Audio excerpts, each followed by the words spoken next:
Baru-baru ini Polda Metro Jaya mengungkap artis dan selebgram terlibat dalam produksi film dewasa oleh rumah produksi yang ada di Jakarta Selatan.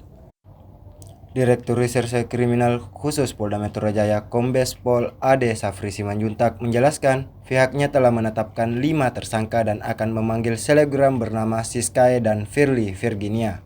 Keduanya diduga ikut berperan dalam salah satu film yang tayang di beberapa situs online. Kepolisian terus mendalami kasus ini dan sementara masih memburu 11 pemeran wanita dan 5 orang pemeran pria yang terlibat dalam proses pembuatan film.